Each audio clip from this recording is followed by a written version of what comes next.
Assalamualaikum warahmatullahi wabarakatuh. Bismillahirrahmanirrahim. Alhamdulillahi rabbil alamin. Wassalatu wassalamu ala asyrafil anbiya'i wal mursalin Sayyidina Muhammadin wa alihi wa sahbihi ajma'in. Amma ba'du.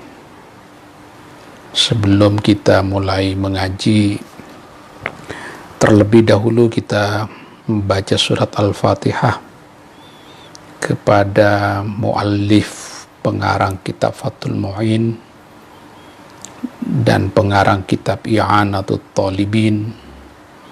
Mudah-mudahan kita mendapatkan manfaat dari ilmu kedua beliau, mendapatkan barokahnya fiddaraini, di dunia dan di akhirat.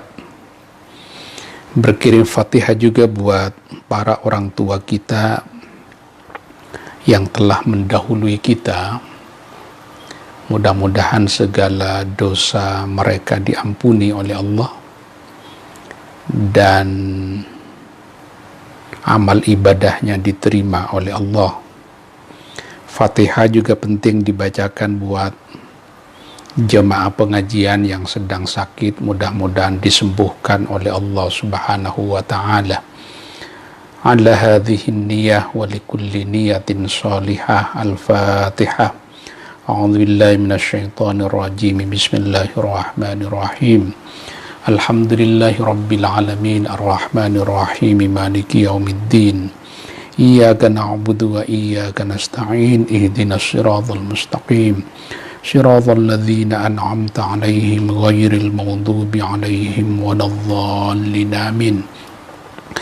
Bismillahirrahmanirrahim. Kita mulai pada bacaan wa yu'maru dzusiban. Wa yu'maru dzusiban dzakaran aw untha mumayyizun bi ansara ya'kulu wa yashrabu wa yastanji wahdahu. Wa yu'maru, diperintahkan, dzusiban, anak kecil, sabi, dzakaran aw untha, baik laki-laki maupun perempuan. Anak kecil yang seperti apa? Mumayyizun, yang sudah tamyiz. Apa indikasi bahwa anak kecil itu sudah tamyiz? Bi ansara ya'kulu wa yashrabu wa yastanji wahdahu. Anak kecil yang tamyiz itu indikasinya dia sudah bisa makan, minum, bersesuci sendiri. Itu indikasi bahwa anak kecil itu sudah mumayyiz, sudah tamyiz, sudah bisa makan, sudah bisa minum, sudah bisa istinja sendiri. Di kitab lain disebutkan contoh dari anak kecil yang tamyiz itu, dia sudah bisa membedakan antara sesuatu yang bermanfaat buat dirinya dan sesuatu yang mudarat buat dirinya. Mana yang baik dan mana yang buruk buat dirinya, itu menunjukkan bahwa dia sudah tamyiz. Nah, anak kecil yang sudah tamyiz itu diperintahkan juga untuk sholat. Artinya yajibu, ya wajib, ala kullin min abawaihi, dari setiap orang tua dari dzusiban, wa in ala, terus ke atas, orang tua, kedua orang tua, baik ayah ataupun ibu, wa in ala, terus ke atas. Terus ke atas itu kakek nenek, baik kakek nenek dari pihak ayah ataupun dari pihak ibu, punya kewajiban itu. Tsummal wasi, kemudian wajib juga terhadap orang yang menerima wasiat untuk mengurus anak. Wa ala malikir raqiqi, dan untuk pemilik budak. Karena budak zaman dulu itu bisa dimiliki. Jadi manusia zaman dulu yang disebut dengan budak itu bisa dimiliki. Tak ubahnya seperti barang, properti yang bisa dimiliki. Tapi hari ini sudah tidak ada lagi perbudakan. Zaman dulu memang budak diperjualbelikan, itu manusia yang diperjualbelikan. Sekarang kita terikat dengan kovenan-kovenan internasional yang tidak memperbolehkan adanya perdagangan anak dan perempuan, perdagangan manusia. Jadi trafficking itu tidak diperbolehkan. Jadi kita sudah hidup di abad 21 tidak mengenal lagi ada istilah budak.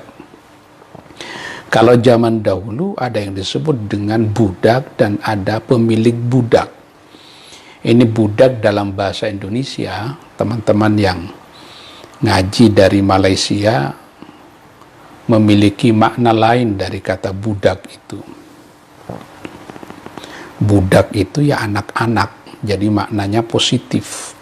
Kalau budak dalam bahasa Indonesia itu ya raqiq dalam bahasa Arabnya.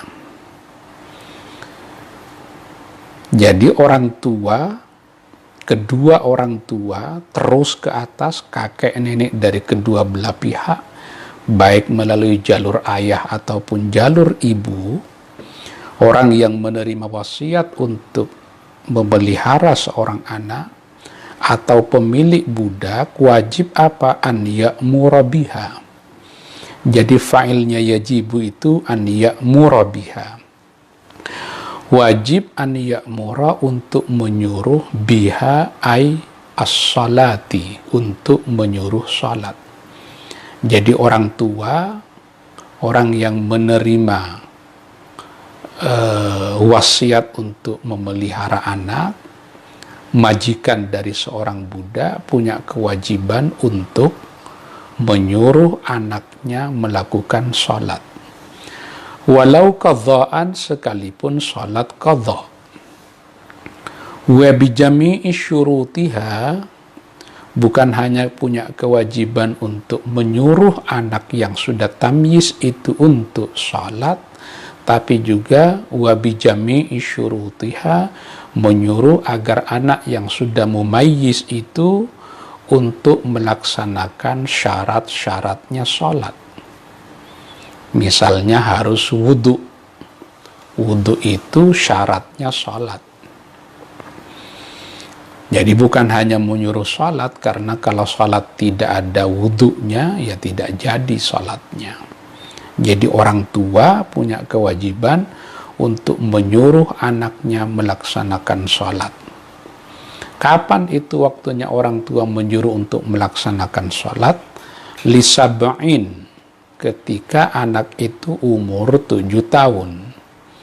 Ai ba'da sab'in minas sinina, ai inda tamamiha, setelah genap umur 7 tahun. Kalau anak umur 7 tahun, dia sudah punya kewajiban untuk disuruh, orang tua punya kewajiban untuk menyuruh anaknya melaksanakan salat. Wa in mayyaza qablaha, sekalipun dia sudah tamyiz sebelum umur 7 tahun. Misalnya umur 5 tahun sudah tamyiz, kewajiban untuk menyuruh anak salat itu tetap pada umur 7 tahun. Wa yambaghi ma'a sighatil amri at-tahdidu, tidak sekedar menyuruh, tapi suruhan itu sebaiknya mengandung unsur at-tahdidu. Kalau terjemah harfiahnya mengandung unsur ancaman, mengandung unsur apa ya? Mengancam itu terlalu keras ya. Jadi mengandung unsur yang tegas, mungkin lebih pas begitu. Jadi perintah untuk menyuruh anak itu sholat tidak sekedar perintah. Jadi wala yaktasiru ala mujarradi sighatil amri, tidak cukup hanya berupa perintah. Balla budda ma'ahu minat tahdidi, tapi juga perintah itu mengandung diksi yang tegas.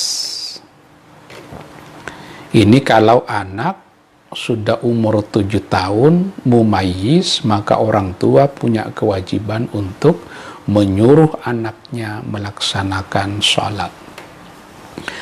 Kalau lebih 7 tahun bagaimana? Wa yudrabu dharban ghaira mubarrihin wujuban mimman dzukira 'alaiha ay 'ala tarqiha walau qadha'an.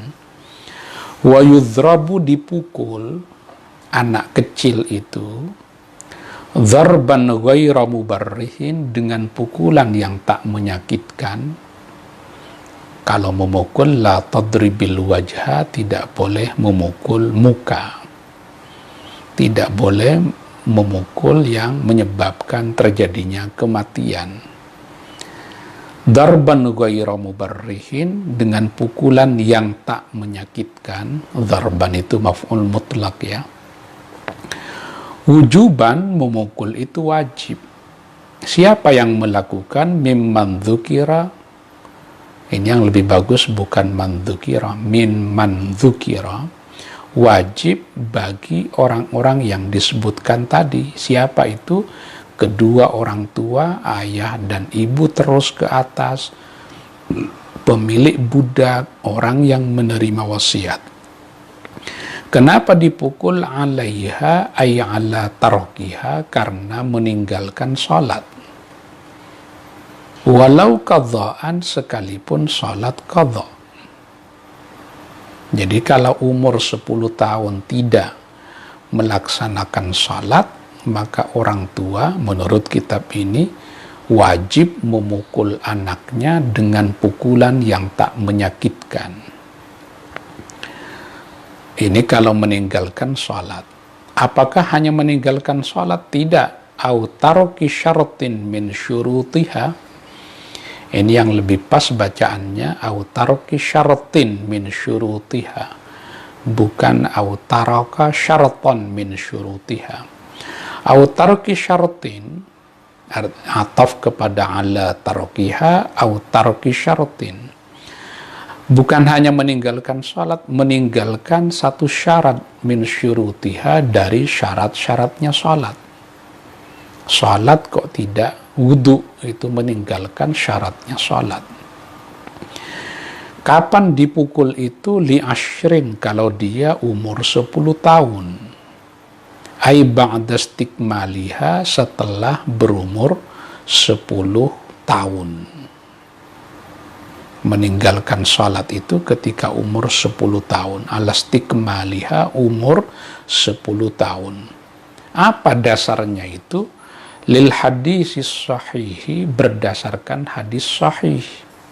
Kata baginda Nabi, muru as-sabiyya bis sholati, suruhlah anakmu bis sholati, melaksanakan sholat. Idza balagha sab'a sinina, jika dia sudah berumur 7 tahun. Wa idza balagha 10 sinina, kalau anak itu umur 10 tahun, fadribuhu 'alaiha, maka pukullah anak itu 'alaiha, karena meninggalkan sholat. Ini hukuman zaman dulu ya. Jadi hukuman yang dianggap efektif zaman dulu, kalau anak meninggalkan sholat padahal dia sudah umur 10 tahun, maka diambil tindakan yang tegas. Jadi poinnya bukan menyuruhnya, tapi orang tua tidak boleh membiarkan anaknya tidak sholat padahal dia sudah umur 10 tahun. Zaman sekarang mungkin tidak harus dipukul. Dulu guru kiai bisa memukul anak, bisa memukul santri.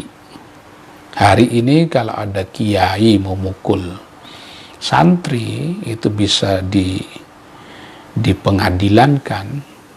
Begitu juga orang tua sekarang kalau memukul anak, bisa dilaporkan oleh anaknya sebagai pelaku kekerasan dalam rumah tangga. Karena sudah ada undang-undangnya yang disebut Undang-Undang PKDRT, Undang-Undang Penghapusan Kekerasan dalam Rumah Tangga. Jadi alih-alih anaknya salat, justru orang tuanya yang bisa masuk penjara karena melakukan tindakan pemukulan terhadap anaknya. Jadi relasi anak dan orang tua sekarang dengan relasi anak orang tua zaman dulu, santri sekarang dengan kiai dengan santri zaman dulu dengan kiainya beda. Sekarang santri terkelupas kukunya sedikit, wali santri bisa mempersoalkannya tuh. Makanya sekarang jarang terdengar kiai memukul santri, orang tua memukul anak. Karena itu dianggap sebagai tindakan kriminal. Dan kita di Indonesia sudah punya undang-undang penghapusan kekerasan di dalam rumah tangga itu. Boleh nggak itu? Boleh. Itu namanya taksis. Nah, kita ini dalil hukum itu ada yang disebut dengan istihsan. Keluar dari hukum kulli mengambil hukum juz'i. Keluar dari kias jali mengambil kias khafi. Makanya yang dilakukan oleh pemerintah itu tidak salah. Itu bagian dari mencari yang terbaik buat anak-anak kita. Nggak boleh lagi kalau sekarang. Kalau zaman dulu, salah satu bentuk hukuman yang dianggap efektif kalau dilakukan pemukulan. Wa yu'ma kasaumin ataqahu, seperti halnya salat adalah puasa. Ataqahu yang mampu anak kecil itu untuk menjalankan ibadah puasa. Fa innahu yu'maru bihi, sesungguhnya anak itu yu'maru diperintahkan bihi untuk melaksanakan ibadah puasa. Jadi seperti halnya salat, anak kecil yang sudah umur 7 tahun disuruh untuk berpuasa, dan umur 10 tahun diambil tindakan yang lebih tegas untuk menjalankan ibadah puasa.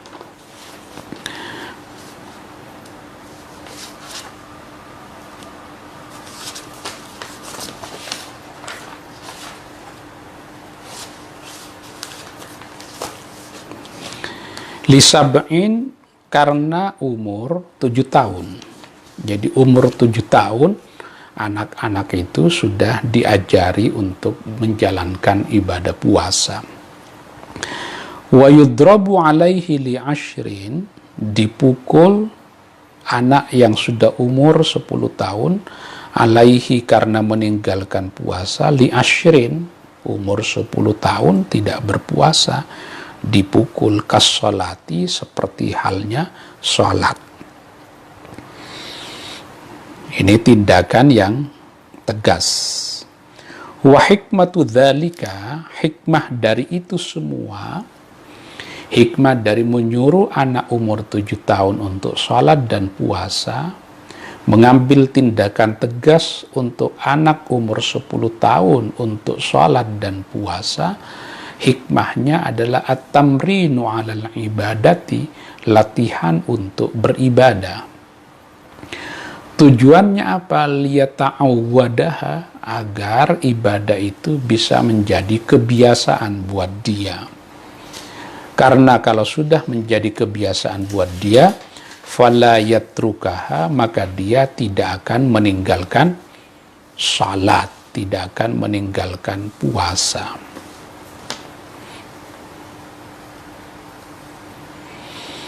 Bagaimana jika dharaba untuk anak 10 tahun dimaknai majazi? Bisakah menggunakan makna dharaba selain memukul? Yang saya sampaikan tadi memang itu maknanya majazi. Kalau daraba memukul itu maknanya adalah hakiki. Kalau majazi apa? Diambil tindakan yang tegas, tidak harus berupa memukul secara fisik. Mengambil sikap yang tegas. Atau kalau menggunakan cara berpikir sebagian ulama itu, daraba itu merupakan sanksi hukum yang maksimal setelah berkali-kali disuruh tidak efektif karena ada sanksi hukum yang minimal.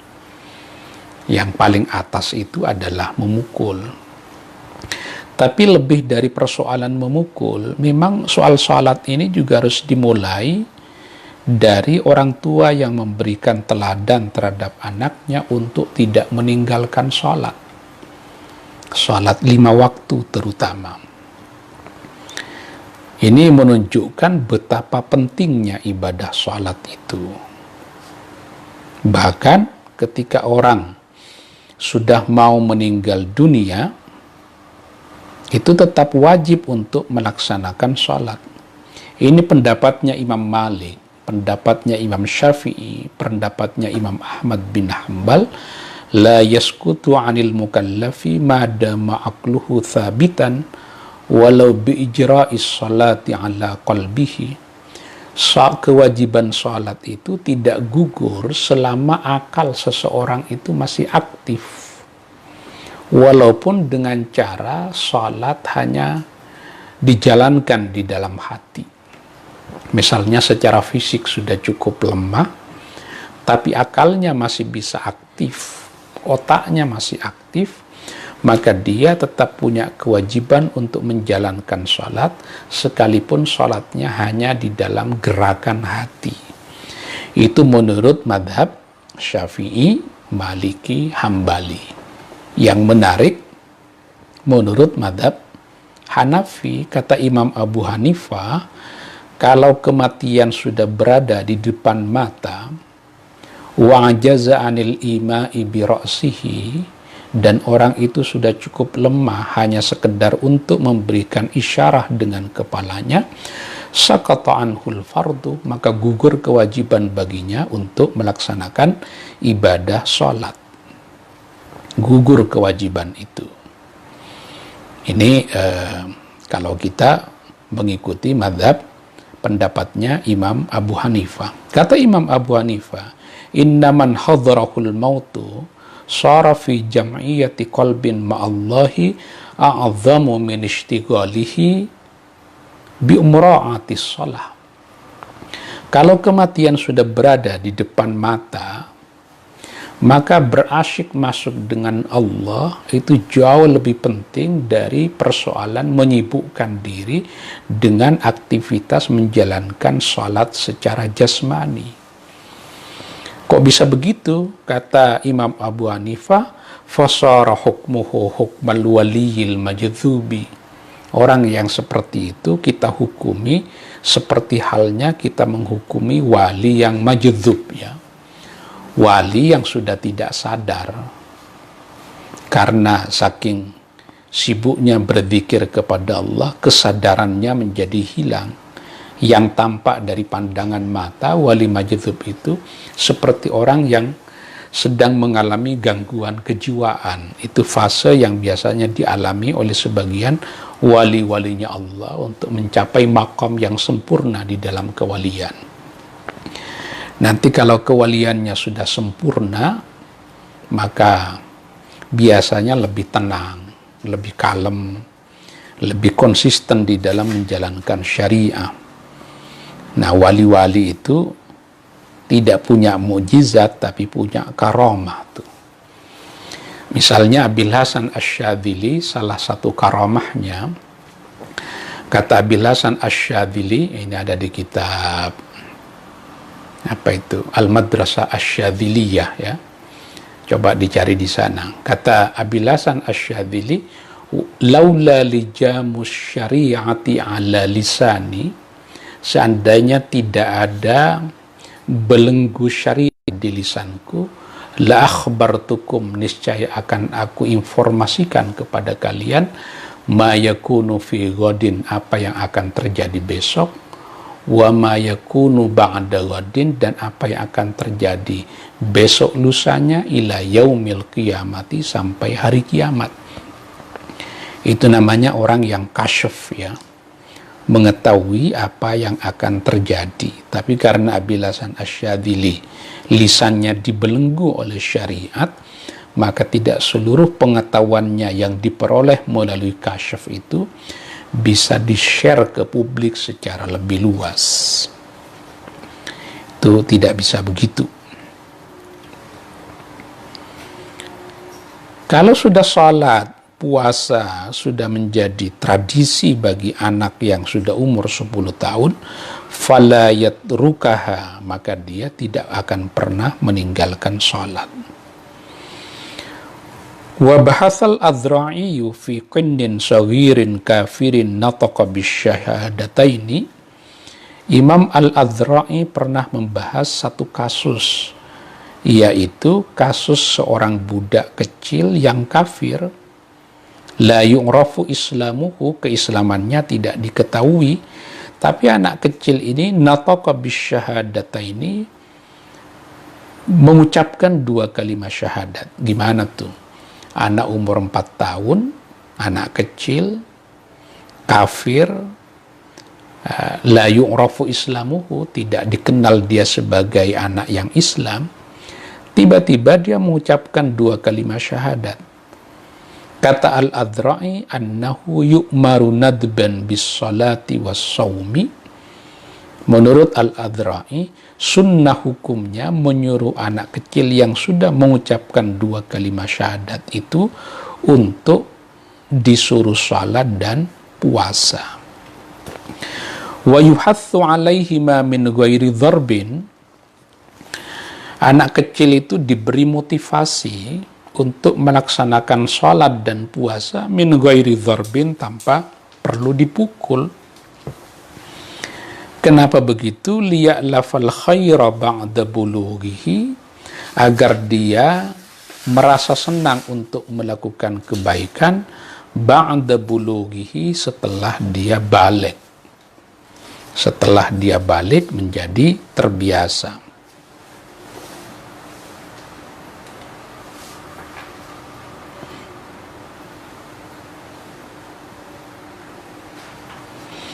Oke, ini pertanyaan dari Kiai Sa'dullah ini. Membahas mengenai istihsan sebagai dasar pemerintah dalam menetapkan undang-undang KDRT. Bukankah sebagian besar kalangan Syafi'iyah menolak istihsan? Oke.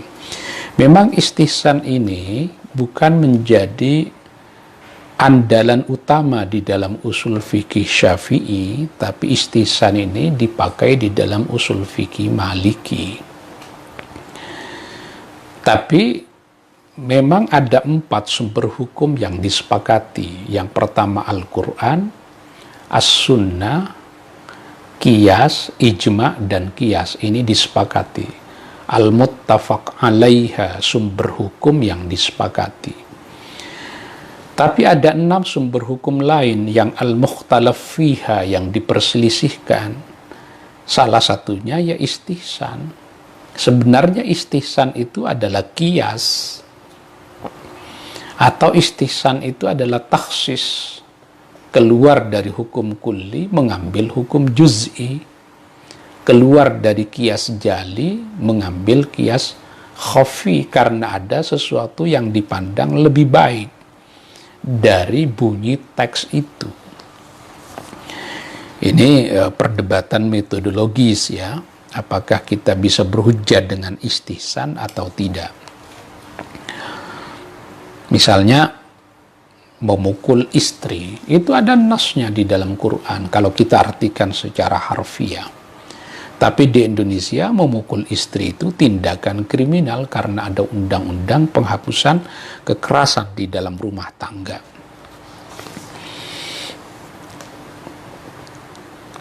Jadi anak budak kecil yang tidak diketahui dia Islam, kafir, mengucapkan 2 kalimat syahadat, menurut Al-Adzra'i hukumnya sunnah untuk disuruh salat dan puasa.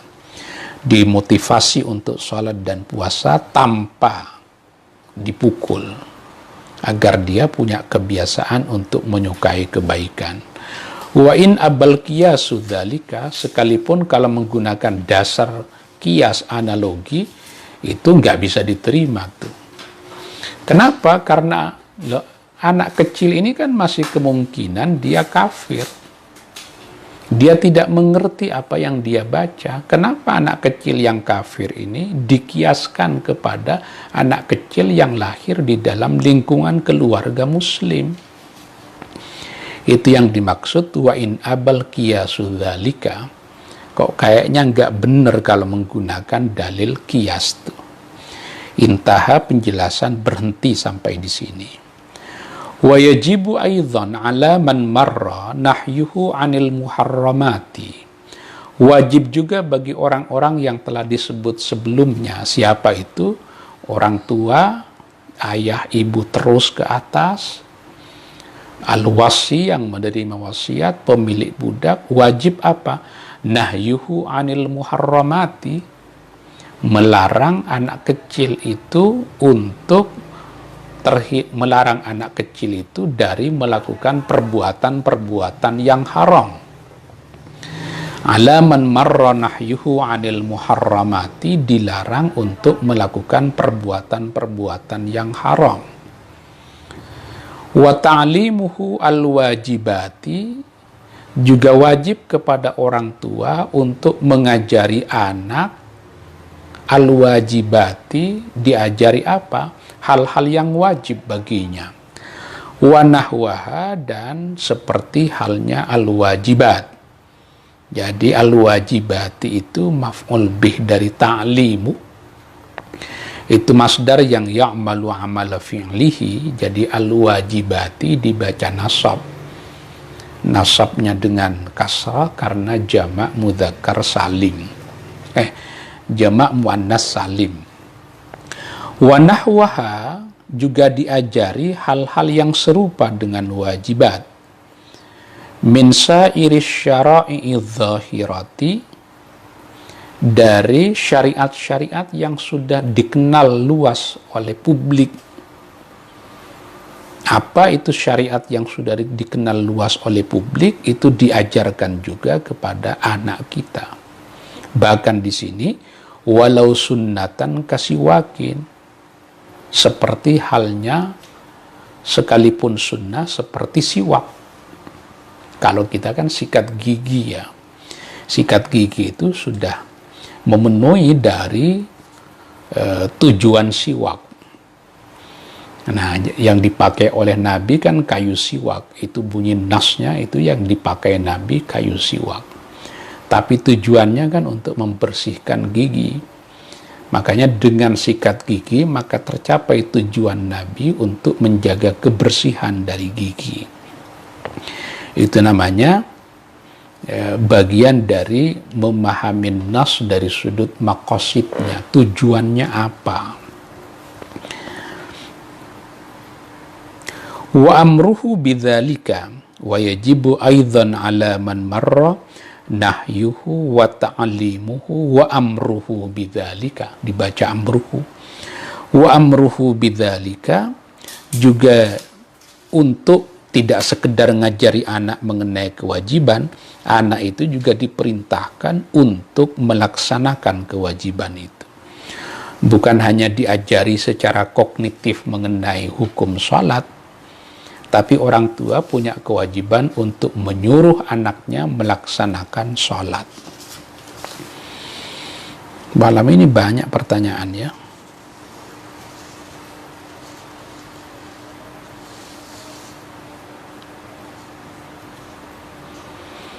Apa pertimbangan musannif memilih umur 7 dan 10 tahun dalam perintah sholat? Itu bukan kata Syekh Zainuddin Al-Malibari, itu hadis tuh. Di hadis lain bunyinya muru auladakum bis sholati wahum abna'u, suruhlah anak-anakmu untuk melaksanakan sholat ketika dia berumur 7 tahun. Itu nas itu yang disuruh orang tuanya. Kemarin saya cerita, anak umur 7 tahun disuruh sholat, apakah itu suruhan terhadap anak untuk melaksanakan sholat? Atau itu hanya perintah agar orang tua menyuruh? Apakah berhasil anaknya sholat atau tidak? Itu ulama ikhtilaf. Nah, kemarin kita cerita apakah halil amru bil amri bisyai amrun bidzalika syai amla, apakah perintah atas perintah merupakan perintah. Nabi menyuruh orang tua untuk menyuruh anaknya melaksanakan sholat. Apakah itu merupakan perintah terhadap anak untuk sholat? Itu ikhtilaf para ulama. Jadi yang terpenting orang tua menyuruh anaknya untuk sholat ketika dia berumur 7 tahun. Ikhtilaf tuh nanti, pokoknya suruh aja, soal tercapai atau tidak itu soal lain. Wala yantahi wujubu ma marra ala man marra illa bibulughihi rasyidan. Kewajiban orang tua untuk menyuruh anak melaksanakan sholat itu tidak berhenti kecuali dia itu sudah dewasa.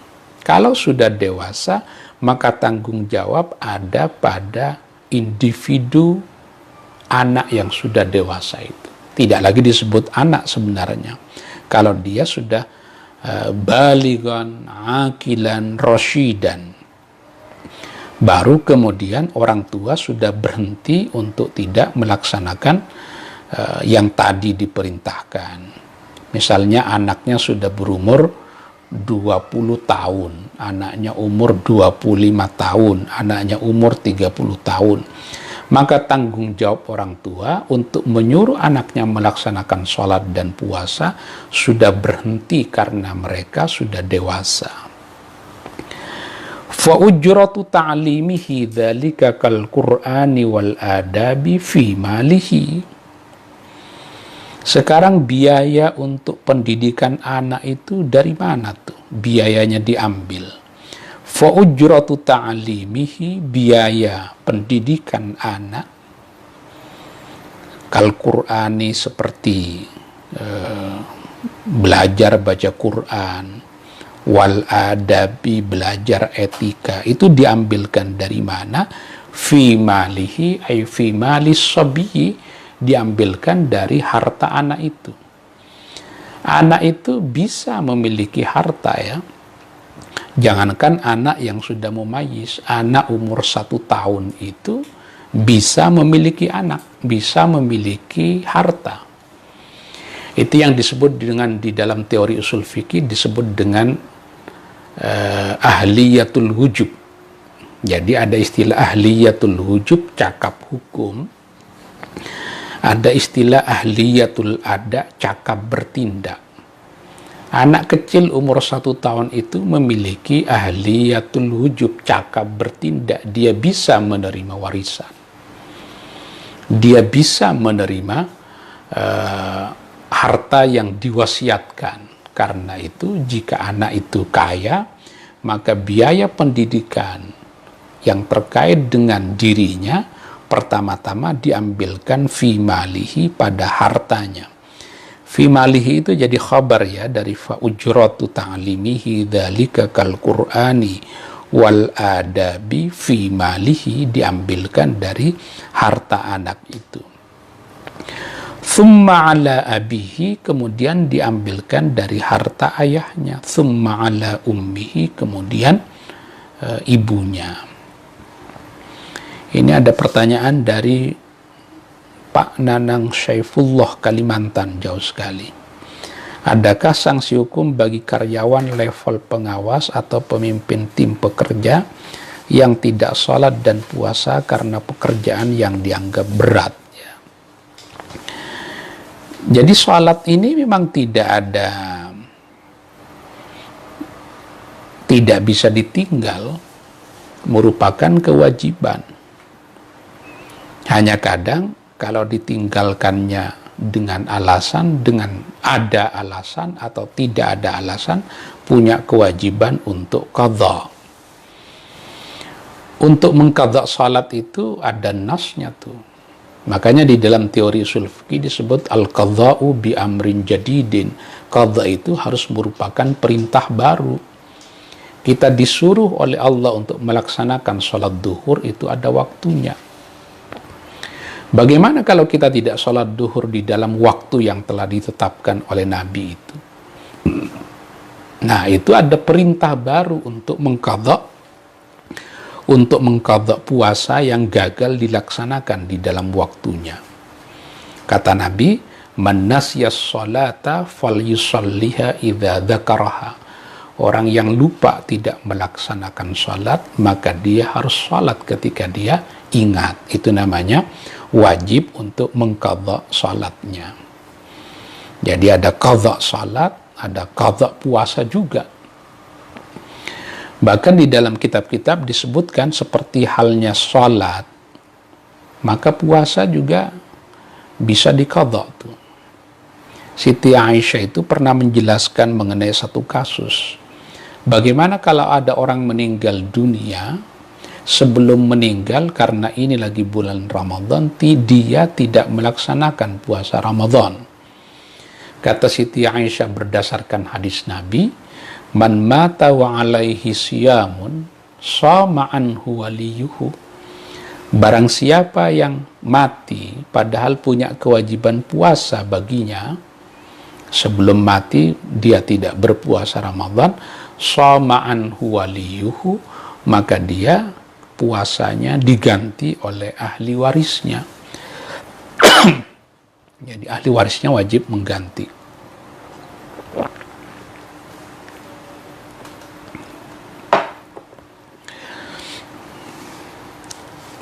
Tanbihun, ini peringatan. Dzakara Sam'ani fi zaujatin shaghiratin dzati abawaini. As-Sam'ani pernah menuturkan satu kasus, seorang perempuan kecil punya dua orang tua. Itu gimana tuh? Anak kecil sudah jadi istri. Anak kecil misalnya umur 10 tahun sudah menikah, punya kedua orang tua. Siapa yang mau menyuruh dia untuk sholat? Anna wujuba ma marra alaihima, anna wujuba ma marra, sesungguhnya yang wajib untuk melaksanakan, untuk menyuruh dia melaksanakan sholat, melaksanakan puasa, alaihima adalah kedua orang tuanya. Jadi alaihima itu menjadi khabar dari anna wujuba ma marra alaihima. Kewajiban untuk menyuruh anak perempuan yang sudah menjadi istri itu adalah kedua orang tuanya. Fazzauji, kemudian suaminya. Fazzauji ini dibaca az-zauji, ini ataf kepada alaihima itu. Alaihima ay alal abawaini fazzauji, gitu. Jadi yang wajib untuk menyuruh anak perempuan yang sudah menjadi istri itu, kalau orang tuanya masih ada, pertama adalah orang tuanya, baru kemudian suaminya. Fazzauji kemudian suaminya. Ini aturan zaman dulu ya, yang masih membuka kemungkinan ada perkawinan anak. Tapi di negara-negara Islam hari ini sudah ada yang disebut dengan tahdidu sinniz zawaj, pembatasan usia perkawinan. Kalau kita lihat misalnya Undang-Undang Perkawinan nomor 1 tahun 74 itu menetapkan batas usia perkawinan perempuan 16, laki-laki 19. Tapi undang-undang yang terkait dengan pasal usia perkawinan ini sudah diubah di dalam Undang-Undang nomor 16 tahun 2019 yang menetapkan baik laki-laki atau perempuan diizinkan untuk menikah kalau keduanya sudah berumur 19 tahun. Ini sudah langkah maju karena di dalam Undang-Undang Perkawinan anak itu umur 18 tahun masih masuk ke dalam kategori anak. Jadi lepas 1 tahun baru diperbolehkan untuk menikah.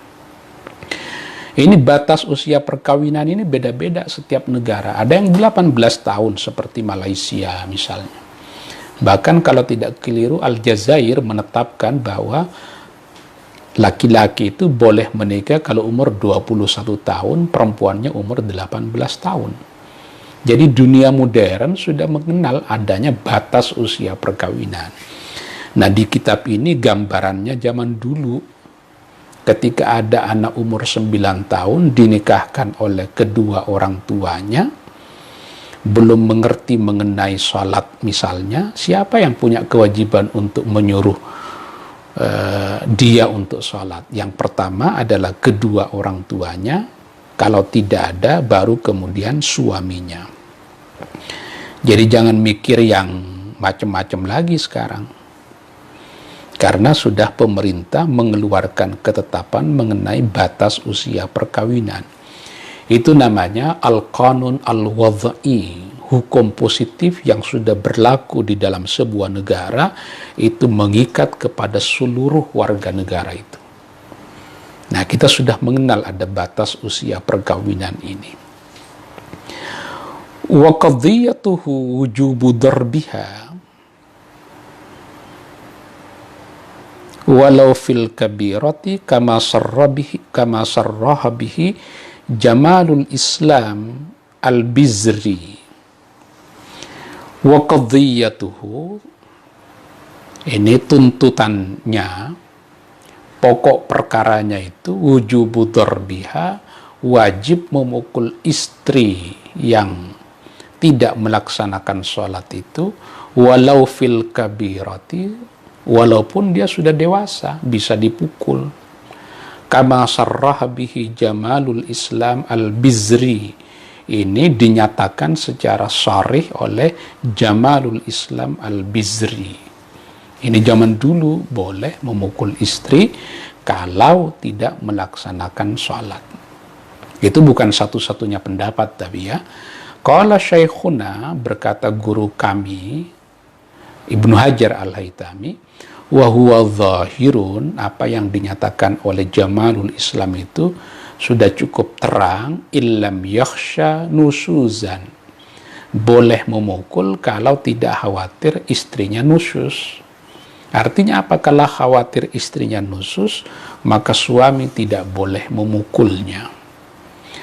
Wa atlaqa az-Zarkashi an-nadba, az-Zarkashi memutlakkan sunnahnya memukul istri yang tidak sholat itu, baik khawatir nusus atau tidak, disunnahkan tuh. Ini cara pandang lama yang tidak selalu secara tahqiqul manat mungkin untuk kita untuk diterapkan di dalam konteks masyarakat modern, ya. Alih-alih memukul istri, nanti malah suaminya yang masuk ke penjara. Bagaimana dengan perkataan Ali bin Abi Thalib yang memerintahkan untuk membedakan cara pengajaran antara dulu dan sekarang? Ini kan ada ungkapan Sayyidina Ali bin Abi Thalib, "Allimu auladakum, ajari anak-anakmu sesuai dengan konteks zamannya, karena dia akan hidup tidak seperti zaman orang tuanya hidup." Itu artinya apa? Harus dikontekstualisasi. Apa kontekstualisasinya? Poinnya, tujuannya, orang tua jangan berdiam diri kalau anaknya tidak melaksanakan sholat. Harus disuruh. Walaupun tidak sampai kepada tindakan pemukulan. Pak Syahril Cinere, bagaimana caranya khusyuk dalam sholat? Kalau cara ini kan udah banyak ditulis di kitab-kitab, tapi tidak selalu setiap orang bisa khusyuk dengan cara yang ditulis oleh para ulama itu. Misalnya, ada orang yang khusyuk kalau sholatnya sholat sendirian. Saya termasuk orang yang tidak khusyuk kalau sholat menjadi imam, lebih suka menjadi makmum. Nah, itu kan beda-beda setiap orang. Makanya untuk melaksanakan sholat dengan khusyuk, setiap orang bisa beda-beda. Ada prakondisi terlebih dahulu. Misalnya berwuduknya dilakukan dengan cara benar. Ketika berwuduk tidak sedang telanjang bulat. Jadi kalau habis mandi mau berwuduk, pakai handuk dulu baru kemudian berwuduk. Itu banyak cara yang bisa dilakukan untuk menjadi khusyuk. Tapi khusyuk ini kan kadang on off ya, tidak khusyuk secara full 4 rakaat. Kadang orang khusyuk ketika sujud, ada orang yang khusyuk ketika baca Fatihah, ada yang khusyuk ketika tasyahud. Jarang orang itu khusyuk secara full dalam kurun waktu 4 rakaat itu. Jadi beda-beda. Nah, bersyukur kita kalau khusyuknya itu sampai full 4 rakaat itu atau 2 rakaat.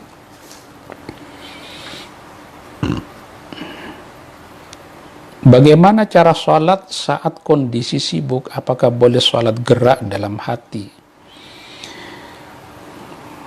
Ya, seberapa sibuk kita ini? Kecuali ada ulama yang memperbolehkan kesibukan itu bisa menjadi uzur untuk tidak melaksanakan sholat pada waktunya. Tapi kata di dalam kitab Kifayatul Akhyar, malam yattakhidhu adatan, selama tidak dijadikan kebiasaan. Ini sibuknya tiap hari qadha, itu bukan sibuk yang dimaksudkan ya. Jadi sibuk yang dimaksudkan itu sesekali. Nah, kalau sesekali bisa, tapi kalau dijadikan tradisi itu bukan sibuk namanya. Bagaimana kalau ada karyawan yang harus sholat tepat waktu, sementara peraturan kantor jam istirahat 12 sampai 13. Jika dia keluar duluan akan mengganggu ritme kantor. Jadi waktu sholat duhur, makanya sholat ini waktunya sebenarnya muwassa ya, waktunya lebar, bukan mudhayyak. Duhur itu rentangan waktunya antara jam 12 sampai kurang lebih jam 3. Nah, di sela-sela itu bisa melaksanakan ibadah sholat. Dan itu yang menarik, hanya 4 rakaat di antara 3 jam waktu sholat duhur itu. Maka karyawan di kantor itu harus pandai menyesuaikan diri dengan aturan yang ada di kantor itu. Misalnya jam 12 sampai 13, padahal lagi Jumatan. Makanya khatibnya yang harus tahu diri. Jangan selesai Jumatannya jam 1. Sementara jamaah Jumat ini harus masuk lagi ke kantor jam 13. Akhirnya enggak Jumatan. Iya, kalau ustadznya yang menjadi khatib itu habis Jumatan bisa makan-makan. Ini orang yang kerja ini kan harus segera masuk lagi. Nah, makanya kata Nabi, sayati zamanun ala ummatihi, akan datang satu era kepada umatku itu salat Jumatnya lebih pendek, khutbahnya lebih panjang. Dan Nabi ini salatnya yang panjang, khutbahnya lebih pendek. Makanya khutbah itu ambil pokok-pokoknya saja. Kalau di Jakarta biasanya sudah ditetapkan tidak lebih dari 15 menit. Jadi membaca alhamdulillah, membaca salawat, berwasiat takwa, ada doa, ada bacaan Quran, selesai. Tidak usah diisi dengan sindiran sana, sindir sini, menghujat sana, menghujat sini. Karena 2 khutbah itu yakumu maqama rak'ataini minal fard, menempati kedudukan 2 rakaat di dalam sholat duhur. Itu ibadah itu. Ini yang terakhir, wa awwalu wajibin hatta 'alal amri bis salati kama qalu 'alal aba'i thumma 'ala man marra ta'limuhu al mumayyiz. Sesuatu yang paling wajib, kewajiban pertama bagi orang tua, bahkan kewajiban ini melampaui kewajiban untuk menyuruh anak melaksanakan sholat. Kewajiban pertama orang tua, kata Syekh Zainuddin Al-Malibari, ta'limuhu ay ta'limul mumayyizi, mengajarkan kepada anak yang sudah tamyiz. Diajarkan apa? Anna nabiyyana Muhammadan sallallahu alaihi wasallam bu'itha bi Makkah, bahwa Nabi Muhammad sallallahu alaihi wasallam diutus, diangkat menjadi nabi di Mekah, wa wulida biha, lahir di Mekah, wa dufina bil Madinati, meninggal di Madinah, dikuburkan di Madinah, wa mata biha, mati di Madinah. Kata Syekh Zainuddin Al-Malibari, itu yang lebih utama ketimbang menyuruh sholat dulu. Jadi anak itu harus diajari pertama-tama bahwa Nabi Muhammad sallallahu alaihi wasallam itu seorang nabi yang membawa syariat. Lahirnya di Mekah, meninggalnya di Madinah. Itu dasar dulu mengenai nabi itu. Bahkan kalau di dalam I'anatul Talibin ini sampai diajari mengenai sejarah nabi. Siapa Nabi Muhammad itu, siapa anak-anaknya, siapa istri-istrinya. Nah, kita beruntung di Indonesia itu ada buku yang disebut dengan Aqidatul Awam. Itu berisi mengenai pokok-pokok ajaran yang harus diketahui minimal oleh orang awam. Misalnya, wa kullu ma ata bihi rasulu fa haqquhu taslimu wal qabulu. Setiap yang datang dari Nabi kita terima. Ini yang terkait dengan hukum syara ya. Kalau yang tidak terkait dengan hukum syara bisa diperselisihkan. Misalnya ada pertanyaan di dalam buku Al-Islam wa Usulul Hukm. Hal kana ta'sisun nabi li daulatin siyasiyah juz'an min risalatihi amla. Apakah tindakan dan perilaku politik nabi menjadi bagian dari risalah kenabian atau tidak? Nah, ulama berselisih. Tapi yang terkait dengan hukum syara disepakati. Bahkan biar pengetahuan kita menjadi benar, kita harus mengerti keluarga Nabi. Siapa anak-anak Nabi, siapa istri-istri Nabi. Nabi meninggal dunia, meninggalkan 9 orang istri. Kita semua harus menghormati istri-istri Nabi itu.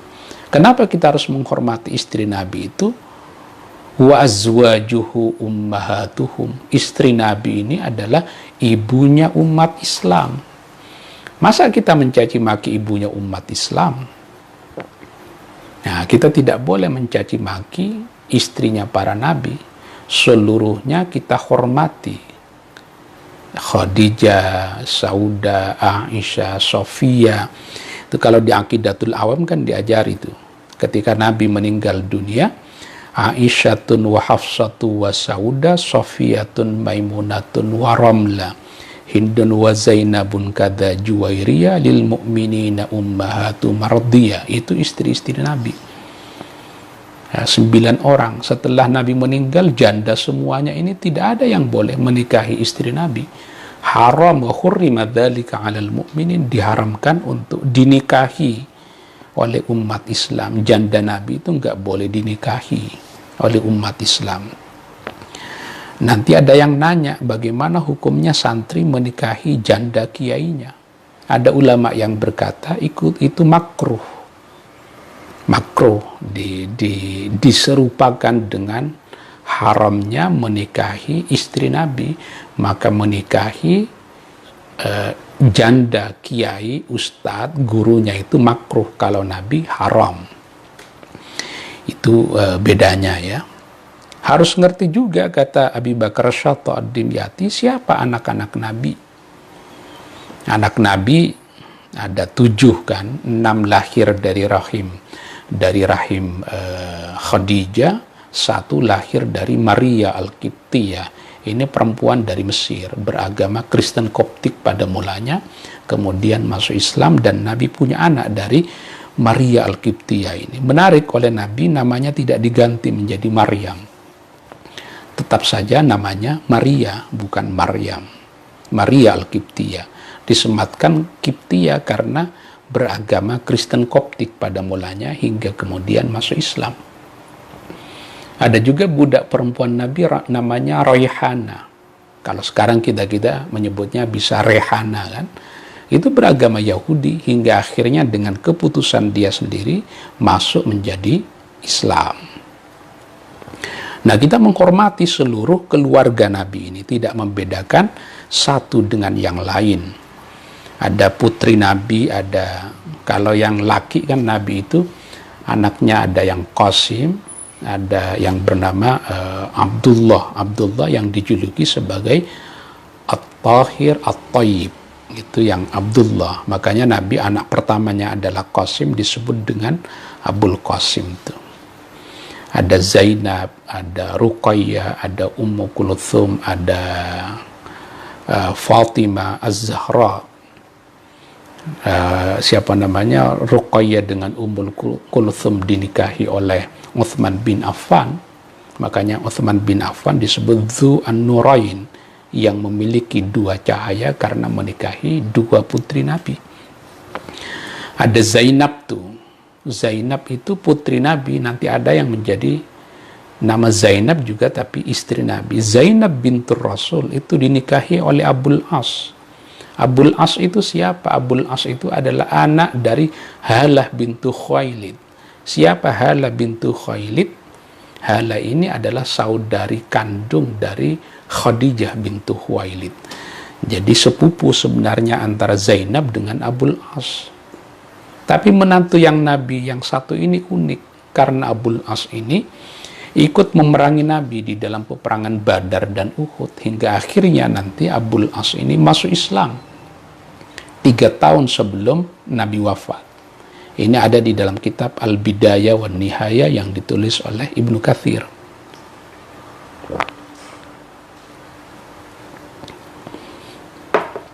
Tapi yang sekarang yang disebut dengan keturunan Nabi itu adalah anak keturunan yang lahir dari anak-anak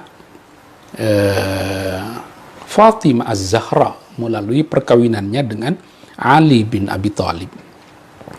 Ali bin Abi Thalib menikah dengan Fatimah itu memiliki hanya 5 orang anak. Yang pertama Hasan, biasanya anak keturunannya disebut dengan Syarif. Yang kedua Husain, anak keturunannya disebut dengan Sayyid, ini banyak di Indonesia. Nah, yang ketiga itu Zainab. Yang keempat itu Ummu Kalthum. Jadi ada Zainab yang istri Nabi, ada Zainab itu yang anak Nabi, ada Zainab yang cucu Nabi. Perkawinan Ali dengan Fatimah melahirkan anak keturunan bernama Zainab. Zainab bintu Ali bin Abi Thalib. Nanti Zainab bintu Ali bin Abi Thalib dinikahi oleh Abdullah bin Ja'far bin Abi Thalib. Siapa Abdullah bin Ja'far bin Abi Thalib? Anak dari Ja'far bin Abi Thalib. Nanti ada anak perempuan Ali dengan Fatimah bernama Ummu Kalthum, atau yang populer Ummu Kulthum. Ummu Kulthum ini nanti dinikahi oleh Umar bin Khattab. Punya 2 orang anak, yang pertama bernama Zaid bin Umar, yang kedua Ruqayyah bintu Umar. Jadi sebenarnya satu kesatuan tuh. Abu Bakar As-Siddiq itu adalah mertua Nabi karena Aisyah dinikahi oleh Nabi, putri Abu Bakar.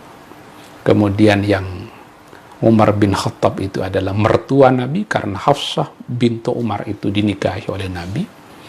Utsman bin Affan, sahabat Nabi, menantu Nabi karena menikah dengan 2 putri Nabi, Ummi Kalthum dan Ruqayyah. Ali bin Abi Thalib, menantu Nabi karena menikahi Fatimah Az-Zahra.